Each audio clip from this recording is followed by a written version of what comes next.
Welcome to Buddha TNPSC academy. உங்களுக்கு யார் பார்க்க போகிறோம்னாக்கா முத்துலட்சுமி அம்மையார் பற்றி தான் பார்க்க போகிறோம். வாங்க பார்க்கலாம். மொத்தம் 3 பாயிண்ட்டு. 1, 1926ஆம் ஆண்டு பாரிஸில் நடைபெற்ற அனைத்துலக பெண்கள் வாக்குரிமை மாநாட்டில் ருக்மணி லட்சுமதியும் இவங்களும் கலந்துக்கிறாங்க. First point. 2வது பாயிண்ட்டு, 1930 நம்மளுடைய சென்னை சட்டமன்றத்தில் தேவதாசிகள் ஒழிப்பு மசோதா கொண்டு வந்திருப்பாங்க. ஆனால் நிறைவேற்றம் அடைஞ்சிருக்காது. அதுவே 1947 அக்டோபர் 9ஆம் நாள் அப்போதைய முதலமைச்சரான ஓமந்தூர் ராமசாமி அவர்கள் பார்த்தோன்னா இதை அபாலிஷ் பண்ணியிருந்திருப்பாங்க. ரொம்ப முக்கியமானது. அந்தன்னு பார்த்தோன்னா உங்களுக்கு தேவதாசி முறையோடு தொடர்புடைய சடங்கு பேர் கேட்டாங்கனாக்கா பொட்டு கட்டும் சடங்கு. இதோட தொடர்புடைய புத்தகம் பார்த்தோன்னா உங்களுக்கு தாசுகளின் மோசவல்லை அல்லது மதிப்பெற்ற மனிதர்னு சொல்லுவாங்க. இந்த புத்தகத்தை மூலூர் ராமாமிர்தம் அம்மையார் எழுதியிருப்பாங்க. அவங்கள அண்ணாதுரை அவர்கள் பார்த்தோன்னா தமிழ்நாட்டுடைய அன்னிபெசன்ட் அப்படின்னு பேசியிருந்திருப்பாங்க.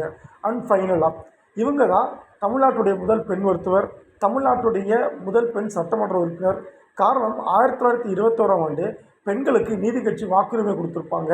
அதன் வாயிலாக தான் பார்த்தோன்னா இவங்க சட்டமன்றத்துக்கு போயிருந்திருப்பாங்க. அண்ட் தென் லாஸ்ட் பாயிண்ட்டு, சென்னையில் அடையாறில் புற்றுநோய் மையத்தை ஸ்டார்ட் பண்ணியிருந்திருப்பாங்க. ஞாபகம் வச்சுக்கோங்க. இது எல்லாமே ரீசெண்ட் டைம்ஸில் எக்ஸாமில் கேட்ட கேள்வி தான்ப்பா. தேங்க்யூ.